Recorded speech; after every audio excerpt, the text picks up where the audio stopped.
Welcome to the deep dive. We're here to pull out those key insights from the sources you share with us.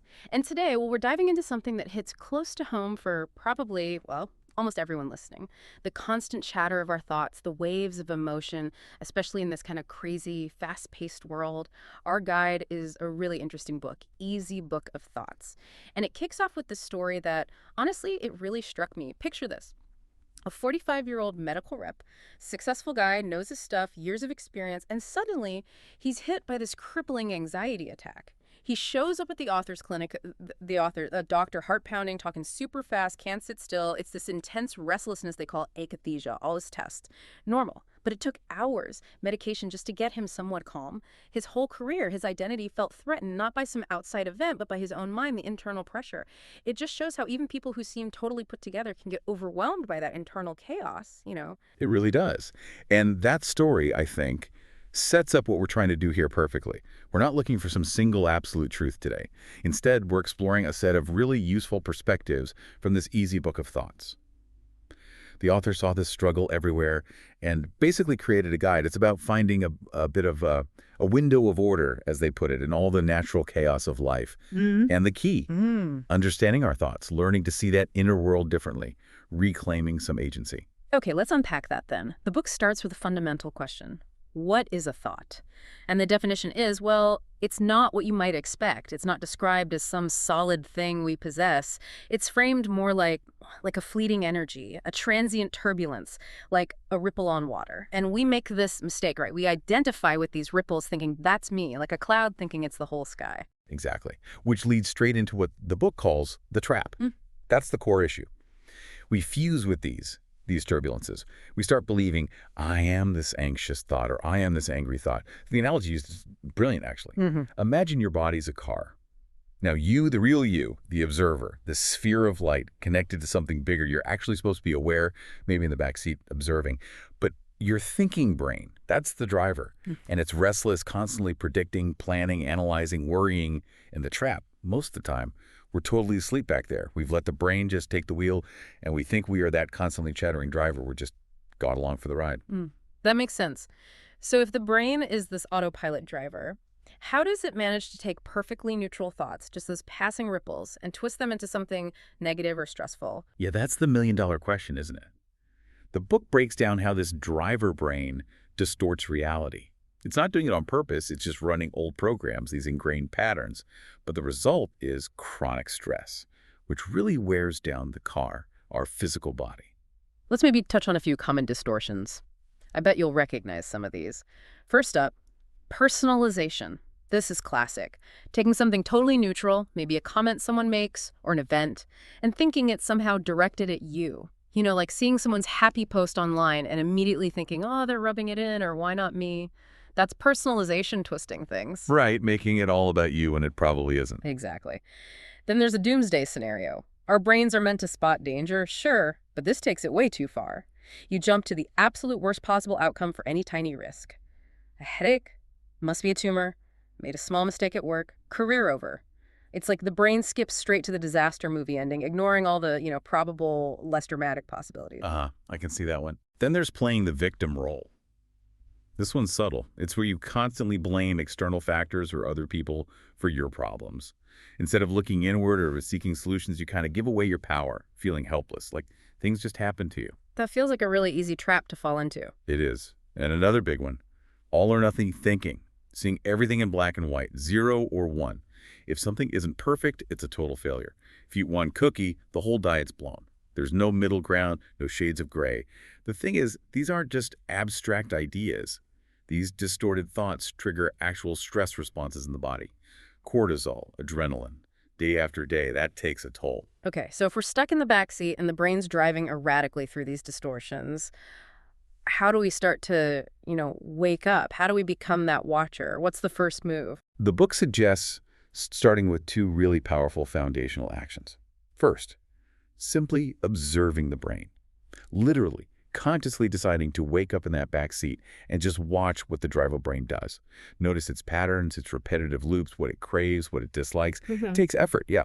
But just by observing it, you anchor it in the present. You stop it from dragging you endlessly into yesterday's regrets or tomorrow's anxieties. Yeah. You bring it back to now. So just watching it, not judging, just noticing. Exactly. And the second tool is watching your breathing. This is huge.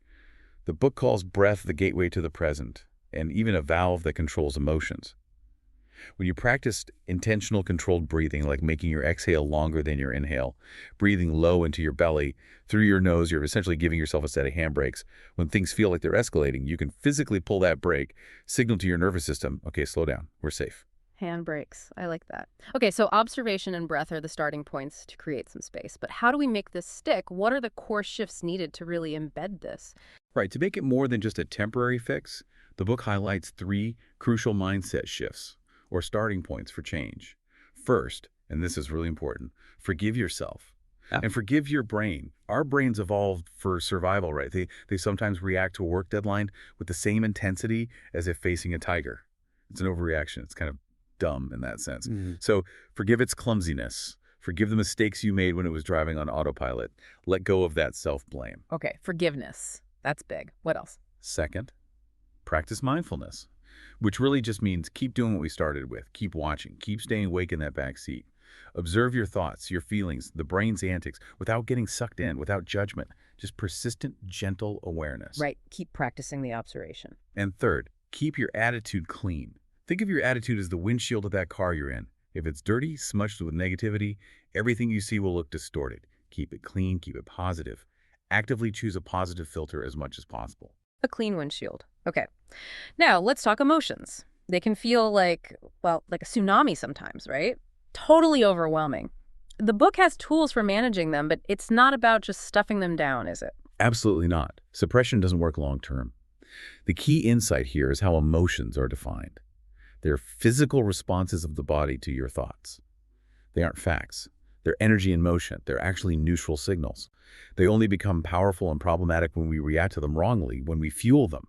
Left alone, given space, they naturally arise, they peak, and then they subside, like waves. The book gives us practical ways to create that space. Okay, like what? What are some of these techniques? Well, one simple but effective one is labeling and creating distance. So instead of thinking or saying, I am sad, which makes the sadness your entire identity, you shift the language slightly to, I am experiencing feelings of sadness right now. See the difference? It creates a little gap between you and the emotion. It reminds you that you are the observer of the sadness, not the sadness itself. That's a subtle but powerful shift. Language matters. It really does. Then there's the Sedona method. It's a simple questioning process for letting go.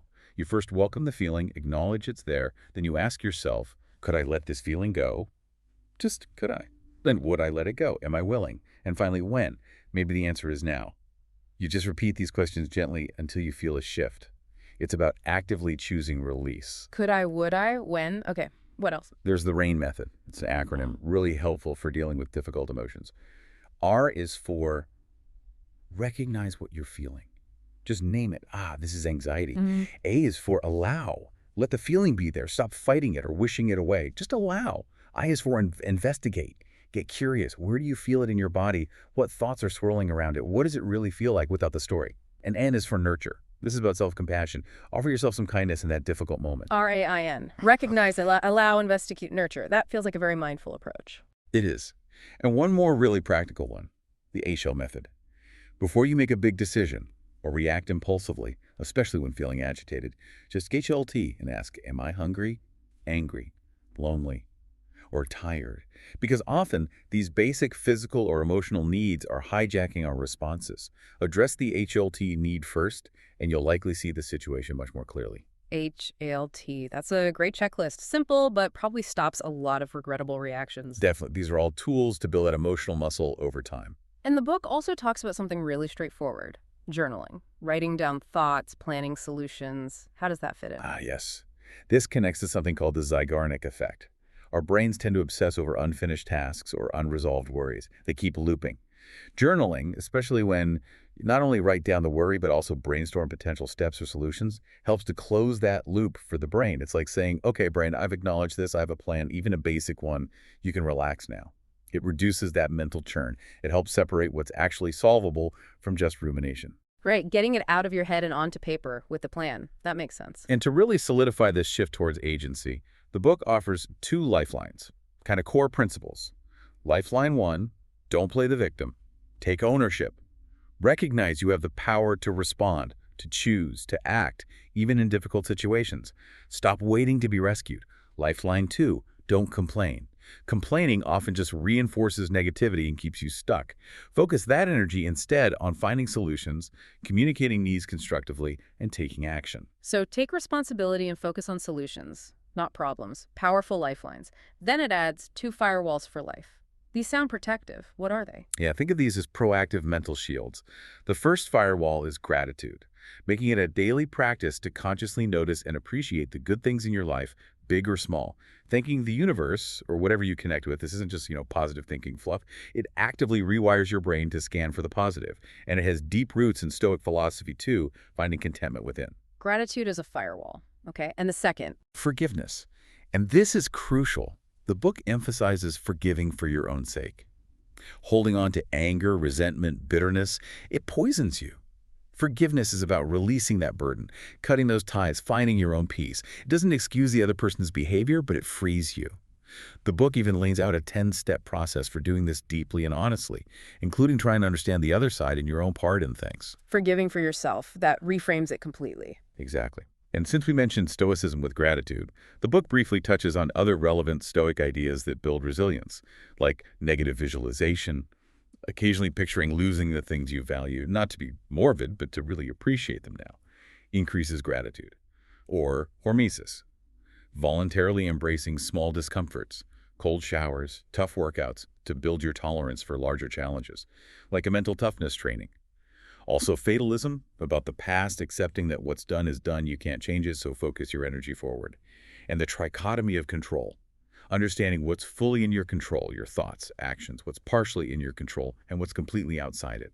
Focus only on the first category. Wow, okay. So we've gone from understanding thoughts and distortions to managing emotions, building resilience with lifelines and firewalls. Where does this all lead? What's the bigger picture here? Well, the book suggests this whole journey leads towards something called awakening.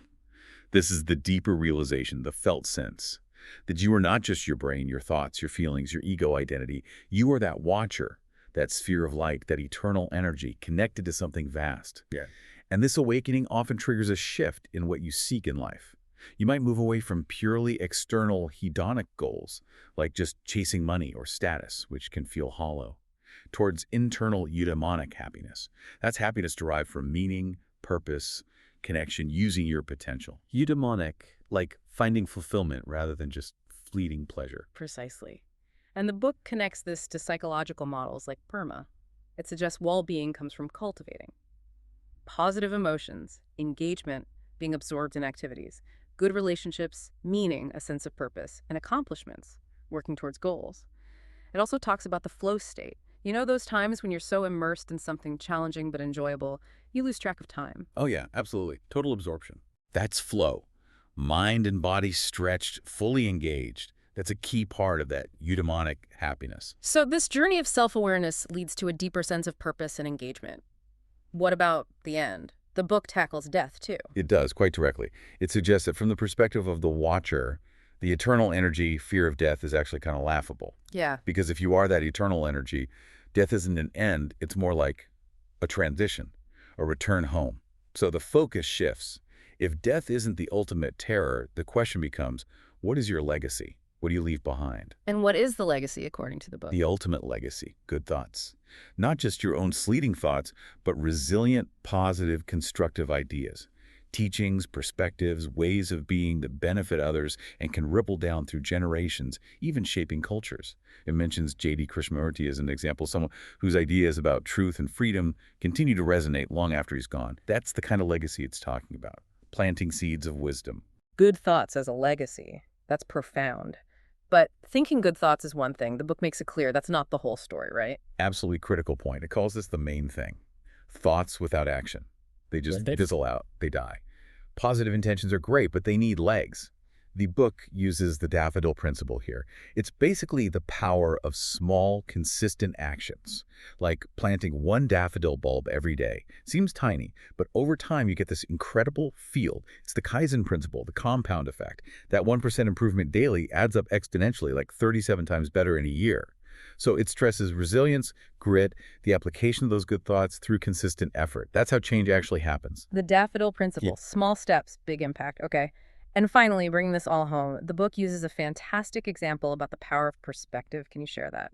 Yes, it's such a vivid illustration. Imagine you're driving and someone cuts you off aggressively. You feel that surge of rage, right? Yeah. Totally furious. Now, the book asks you to zoom out. What if you saw that same incident from a nearby traffic light? Or from the top of a tall building? It looks different, doesn't it? Just two cars maneuvering. Now zoom further out. See it from Pluto. See it from the Andromeda Galaxy. That infuriating event. It becomes an utterly insignificant speck. Two tiny metal boxes on a pale blue dot. The event itself didn't change at all. But your perspective, your interpretation, and therefore your emotional response completely transforms. Wow, that really lands the point. Our suffering often isn't the event, but the narrow viewpoint we have of the event. Precisely. And this ties directly into therapies like cognitive behavioral therapy, CBT. CBT helps you identify those unhelpful thought patterns and consciously choose different, more empowering interpretations. Or acceptance and commitment therapy, ACT, which helps you change your relationship to difficult thoughts you can't just eliminate. You learn to accept them, create distance, and focus your energy on your values and actions instead of struggling with the thoughts. It's all about learning to shift that mental lens, to choose your perspective. What a journey, seriously. We've gone from understanding how our own minds can trap us with distortions and overwhelming emotions, all the way to practical tools for managing them, building resilience through things like gratitude and forgiveness, finding a deeper sense of purpose, and realizing the incredible power we have through perspective and consistent small actions. This deep dive into the easy book of thoughts really feels like it offers a practical, hopeful framework for navigating life. It really does. And perhaps a good final thought to leave everyone with comes from another little fable in the book, The Story of the Empty Boat. There's a monk meditating on a lake, seeking peace away from the world's frustrations. Suddenly a boat drifts along and bumps into his. His first reaction is rage. He imagines some careless, rude person in the other boat, maybe a pirate even. He's ready for conflict. But then he looks closer and realizes the boat is empty. Completely empty. All that anger, all that fear, all that suffering he just experienced. It was entirely self-created. His reaction to an empty vessel. He invented the pirate. The book gently reminds us, most boats that bump into us in life are empty. So maybe the next time you feel that surge of anger, frustration, or fear towards a situation or person, it's worth asking yourself, is this boat really full? Or am I perhaps creating the pirate in my own mind? It's just something to reflect on how much of our struggle is our internal reaction to essentially neutral or empty events.